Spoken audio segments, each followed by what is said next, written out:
Hey guys, Tisha here, and welcome back for another Sister Wives Season 3 review. This rewatch/review is the final one of Season 3, and they're ending it with the delivery of Solomon. So, we begin this episode with Robyn letting us know that her pregnancy has been really good. She's experienced a lot of love. She's in her living room putting together yet another baby item for Solomon. This time it's a playpen with what looks like either a bassinet or a changing station at the top of it.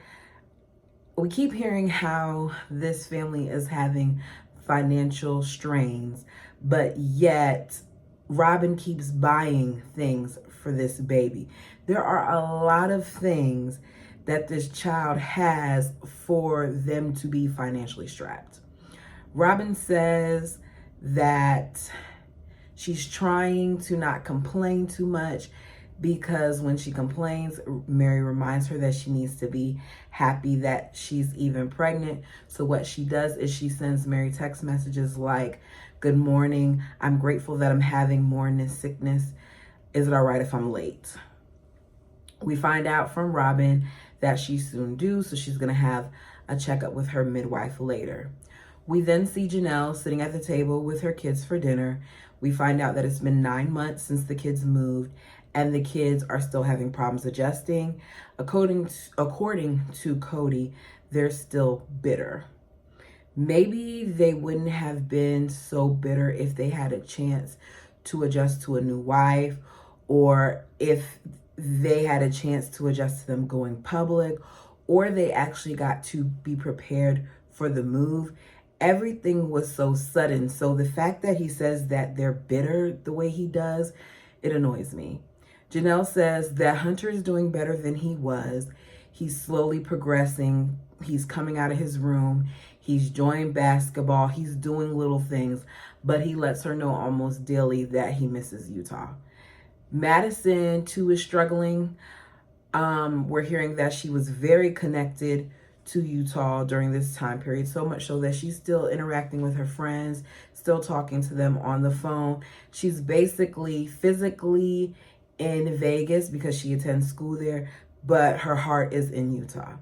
We then go to Christine, who says that initially both Aspen and McKelty and Peyton were having problems, but now Aspen and McKelty have adjusted to the point where they both said that they love it. We hear about them loving the weather and them making friends and how they don't want to move back. Peyton is still struggling. He's struggling because he doesn't have a lot of friends, and Christine points out that he's not involved in any sports or anything like that where he could make friends. Robyn says that at one point, Peyton was being mean to Dayton. Her words, he was harassing and teasing him. So one good thing that has came out of the move is that now, out of nowhere, he's made efforts to be more nice to him. Robyn thinks it came out of nowhere, but Christine lets it be known that what happened was she had a talk with Peyton and let Peyton know that if Dayton is unhappy, that at some point within a year, Dayton could decide that he wants to go and live with his father. After knowing that he could leave and go with his father, Peyton felt really sad, and he decided, I guess, to make more of an effort. So he would do things like walk down to the house, and they walked to the bus stop together. They weren't arguing as much. It just seemed like things were going smoother. So when I heard this and Robyn acknowledging it, my thoughts were, okay, so things were done to make Robyn's kids feel included. Got it. I'm just noting this because remember, in the most recent episode of season 18, go watch it if you haven't watched my review, Robyn told us that for 10 years they were excluded. And to me, this is what inclusion looks like. Especially since Christine took the time to talk to her son to let him know to treat Peyton better. We then go to Mary and we find out that Leon is struggling because they aren't happy there. They say that the first time that they met Robyn at the dance, they knew Robyn would marry Cody. And ever since then, they looked at Robyn as a mom, but it doesn't make it any easier not being able to be in Utah. I wonder what Leon saw in Robyn or in that interaction that made them feel like, okay, Robyn's going to be my mom. So here's yet another example of acceptance from not just the kids, but from the adults as well. We know here that we're seeing the kids make effort. But I feel like Robyn tends to focus on the negative. You know, the ones that aren't as receptive to her, like Hunter. It's a week and a half until Robyn is due, and she feels that this is definitely going to be a bonding moment for the entire family. She feels like Solomon knows that he has a big family that loves him. We have the kids in confessional, and Hunter says that he feels like they have more kids than they can handle, and that the fact that they're having more is a lot. Logan interrupts and says, you have to realize that this is Robyn's first child with Dad. I need Logan to be quiet sometimes and just allow his siblings to express themselves, because we don't need Logan to state the obvious. They're telling how they feel, which should be okay. That's the whole point of the confession. Maddie says she doesn't know what to feel about it. Leon says he's your little brother. Aspen adds he's from Dad. Maddie says we have so many kids right now that I just don't know what to feel. It's okay for Maddie not to know. Let's be real. This is even less time than any of the kids will now have with their father than they already had. And it also puts more of a strain on the family. There had to be some thoughts going on in their heads other than just, this is another child. So let them express themselves. Hunter says, you can't love someone if you don't know them. And Leon says, I love them.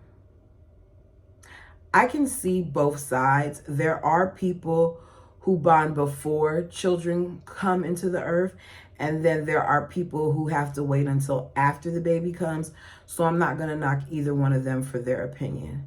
I think part of the reason why Hunter is thinking that he cannot bond with the baby is because he never bonded with Robyn. We then see the family go and meet with Mona and Bill to look at locations for the gym that they want to have or own, and they want to call it Fundamental Fitness, and they want this to be built in 6 months. We see them look at a few properties, and Mona is going to look into 2 in particular. We then see the ladies meet for lunch because according to Christine, they don't see each other as often. So wait, weren't we told that they have family dinner twice a week? 9 months in and family dinner is out the door? I'm confused. Janelle thinks that because the moms are now meeting for these dinners, these lunches, that it's reestablishing their relationships and it's allowing them to not just be against one another, but for them to work as a team. I wonder why Janelle used those words. Christine says that she can't wait until Solomon is born. It's going to be fun to help with the baby, that Robyn just needs to let them know what she wants them to do. All of them, with the exception of Janelle, want to be called no matter what time the baby arrives. I'm not surprised by this because Janelle just doesn't seem like the type that would be overly excited about it. She didn't even really want to be at home with her own kids. So why do you think that she wants to wake up in the middle of the night to see yours, even though later on she does go, but I'm just saying. We find out that Robyn was worried about Cody's capacity to love another child. I don't really believe that though, because at that point, Cody has always proven that he can love another child, because at one instance, 3 additional children were added to the family and they weren't biologically his, and he does love them. All the wives say that he loves kids, he loves when they're babies, and that he's really, really good during labor. He knows all the pressure points and things like that. Christine then they're done with lunch. Christine is seen at her home and she's making something to put in a frame. In my opinion, it's an unnecessary peace offering. She says she's doing this for being jealous of Robyn. She never meant for her to feel like she wasn't a wife, that there were times where she blamed Robyn for taking him away and for being his favorite wife. And her behavior at some points did not make Robyn feel welcome. I don't think Christine was unfair in her assessment. I don't think Christine was wrong for saying that she felt the way she felt. But I feel like a lot of this goes back to their belief system, because one of the things that apparently these women are supposed to do is they're supposed to sacrifice and be willing to share time. And if they're jealous, something's wrong, they're supposed to work on it. I think that her being vocal about her feelings shouldn't make her feel bad, because some of the other wives are feeling the same way. They may not have expressed it as much as Christine, but they also didn't feel the need to make an apology give. We then see Leon making a blanket for Solomon. We see Mary, who is letting us know that she has this girl's room and she's going to change a little bit because she's going to add space for Solomon. Once again, we know that she made the girl's room for Brianna and Isabel. What happened to them staying over there? Mary brings up how when they went on their honeymoon, one of the things that Cody brought up was in vitro, and she's still against it. Remember, she's still against it. I'm sure Cody and her have had talks about this. I want you to remember she's still against it. So when I go to the end of the episode with what Robyn offered Mary, do not forget Mary was still against in vitro. She told Cody she didn't want to do it. Remember that. Mary says she's glad that she has a deep relationship with Robyn. That's one of the things that Robyn came into the marriage wanting with her sister wife. And Mary says that she's never had that before. Mary was never close to either one of her sister wives if she's saying she's never had that before. So for 16 years, because we know that Christine has been with them for at least 16 years, Mary didn't have any type of bond with the other wives. Something to note. She says that she is far more excited, her words, about Solomon than she was when she found out about Christine having Truly. She says she loves Truly, but it's just a different type of connection there, and there's a different type of bond there. So my question is, why is it okay for an adult, Mary, to feel this way, but it's a problem for Hunter to be reluctant about the bond that he's going to have with Solomon? These are the things that I'm talking about. You want to pick out certain things, and she wants to keep harping on Hunter. And by she, I'm talking about Robyn. But there are other people who are doing things that should have been called out as well. We see the adults looking at a cul-de-sac. One of the things that Cody says is that Robyn doesn't want to live far from the other wives, that she wants to live close. And I just don't understand why he pointed this out as far as Robyn's concerned, because all the wives wanted to live close. They may not have wanted to be in one home at a certain point, but they did want to live close to each other. Robyn, then after that, we see her in her room and she's sitting on the bed and she talks about how she had a water birth with Aurora, but with this one, she wants to have on her bed because she feels grounded. And I couldn't help notice that there's a bassinet in her room right next to the bed. So this baby has everything, even though the family is financially strapped. We saw cribs, we saw dressers, we saw a recliner, we saw a pack and play that also had a bassinet in the top of it. And here we are with yet another item. But remember, they're struggling financially. This is stuff that I'm talking about. Robyn was given a lot for her child that I wonder if all the other wives received that as well. I know that they all had cribs because Cody pointed that out, but I don't think they all had all these other things. Robyn's dad is there to help Robyn with the birth. At this point, she's 2 weeks overdue. I love my dad, but I wouldn't want him near me while I'm giving birth. I don't want you to take no pictures. barely wanted my mom in the room, but Robyn is very close to her father, who is actually not her biological father, but she's very close to him and she wanted him there. Janelle and Christine go over how long they normally have babies, and they also say that they're overdue. They were overdue, and Janelle says she's normally 2 weeks overdue. It's something about the brown babies. Mary's the only one that had her baby early. She had Leon 2 days earlier. Robyn lets us know that she wants to have a natural birth because that's what God designed women's bodies for. My son is 16, and I still remember those pains. Like, for real. People say, oh, once the baby's born, you forget about it. No, I did not forget about it. So the fact that Robyn has had natural births every single time, I give it up to her, because those 12 hours for me were the longest 12 hours of my life. We see that she's finally in labor, and Kody lets us know that he's just happy that the house is clean. So that lets me know, as I always thought, Robyn isn't as clean as some of the other wives. Mary comes by with the camera so that they could take pictures. Robyn says thank you. She leaves. Kody embraces her and kisses her goodbye, the same way that he did with Robyn when Christine was in labor. He talks about how this is a loving moment and a close moment, and he just has a natural affection, towards his wives. It's interesting to me how much things have changed with him and Mary. And I don't remember a lot because I think at certain parts during different seasons, I stopped watching as much.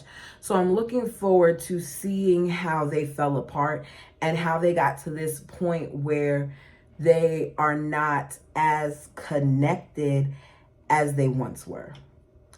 I will admit that Robyn was a beast with those contractions.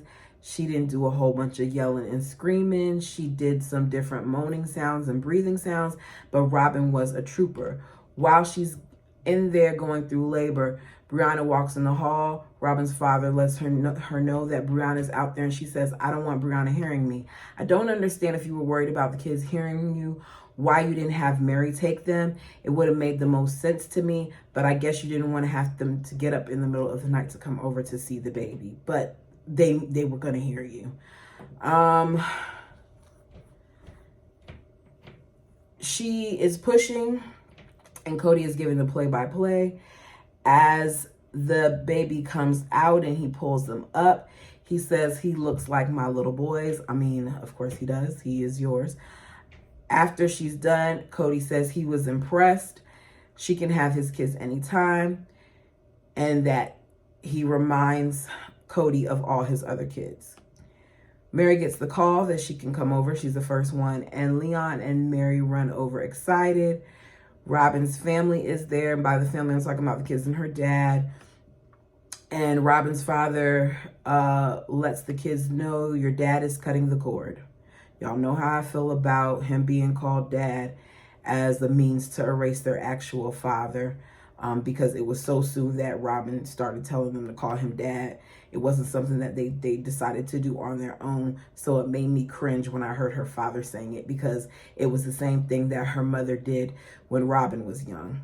If you don't know about that backstory, watch my video that talks about how the women are like their mothers.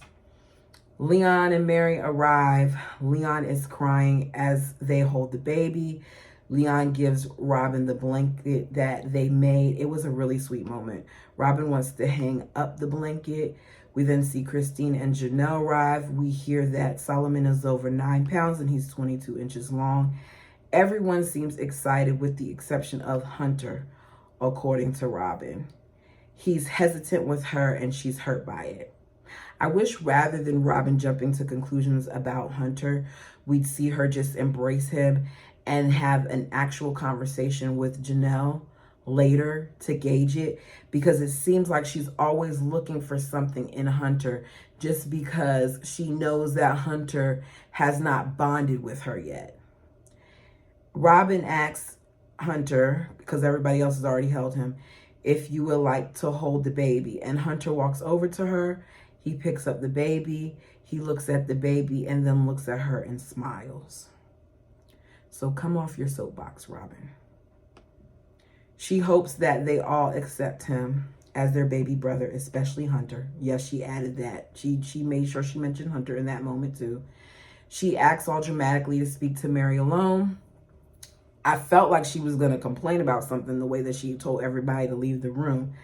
But she told everyone to leave the room because while Mary was in her field, she wanted to tell Mary that she wanted to be a surrogate for her and Cody, taking pieces of Mary and taking pieces of Cody to create a baby.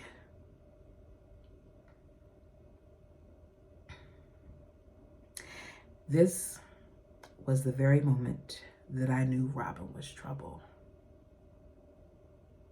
I say this because without knowing the things that happened in previous episodes, you would think that this was some selfless moment that Robyn was offering her body to have another baby. But a lot of drama came from this because Cody ended up being mad with Mary because Mary decided not to take Robyn up on her offer. But I believe that Robyn knew all along that Mary wasn't going to take her up on that offer.